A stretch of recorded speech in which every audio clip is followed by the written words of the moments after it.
महाभारत की कहानी और इसके सभी पात्रों के बारे में लोगों ने पढ़ा व सुना है। महाभारत के युद्ध में हर किरदार बहुत ही खास था और इसमें सबसे महत्वपूर्ण किरदारों में से एक थे महात्मा विदुर, जो कि हस्तिनापुर के प्रधानमंत्री थे। लेकिन शायद कम ही लोग यह जानते हैं कि विदुर पांडवों और कौरवों के काका यानी चाचा भी थे। जी हाँ, विदुर धृतराष्ट्र और पांडु के ही भाई थे, लेकिन एक दासी के गर्भ से जन्म लेने की वजह से उन्हें उतना सम्मानीय स्थान नहीं मिला जिसके वह हकदार थे। महात्मा विदुर तीनों भाइयों में सबसे बड़े थे, लेकिन दासी पुत्र होने की वजह से उन्हें राजपद नहीं सौंपा गया। लेकिन यह बात कम ही लोग जानते हैं कि महाभारत युद्ध के बाद महात्मा विदुर का क्या हुआ और उनकी मृत्यु कैसे हुई। महाभारत युद्ध के बाद विदुर का क्या हुआ।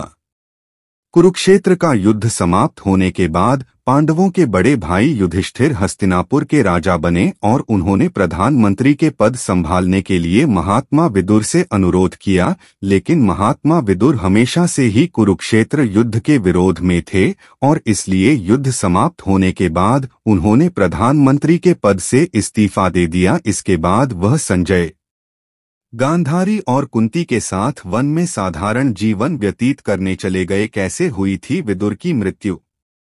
महाभारत ग्रंथ में महात्मा विदुर को धर्मराज का ही स्वरूप माना गया है और उन्होंने योद्धा होते हुए भी महाभारत युद्ध लड़ने से इनकार कर दिया था, इसलिए वह युद्ध से दूर रहे।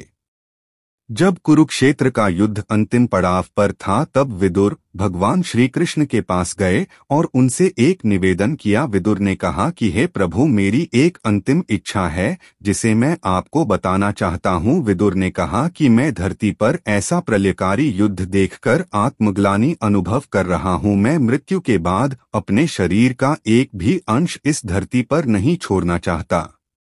विदुर ने भगवान श्री कृष्ण को अंतिम इच्छा बताते हुए कहा कि मेरा निवेदन है कि मृत्यु के बाद मेरा शरीर न जलाया जाए, न दफनाया जाए और न ही जल में प्रवाहित किया जाए, बल्कि मैं चाहता हूं कि आप मुझे अपने सुदर्शन चक्र में परिवर्तित कर दें। यही मेरी अंतिम इच्छा है। भगवान श्री कृष्ण ने विदुर को आश्वासन दिया कि मृत्यु के बाद उनकी यह इच्छा जरूर पूरी करेंगे। महाभारत युद्ध के बाद विदुर वन में चले गए और काफी समय वहीं पर बताया। जब विदुर का अंतिम समय आया तो पांचों पांडव उनसे मिलने वन में पहुंचे। जैसे ही विदुर ने युधिष्ठिर को देखा, उन्होंने अपने प्राण त्याग दिए और युधिष्ठिर में ही समाहित हो गए। यह घटना इस तरह हुई कि युधिष्ठिर को कुछ समझ ही नहीं आया। इसका कारण जानने के लिए उन्होंने भगवान श्री कृष्ण का स्मरण किया। तब श्री कृष्ण ने प्रकट होकर बताया कि विदुर धर्मराज के अवतार थे और तुम स्वयं यही धर्मराज हो, इसलिए उनके प्राण तुम्हारे भीतर समाहित हो गए। इसके बाद भगवान श्री कृष्ण ने विदुर को दिए गए वादे के अनुसार उनके शव को सुदर्शन चक्र में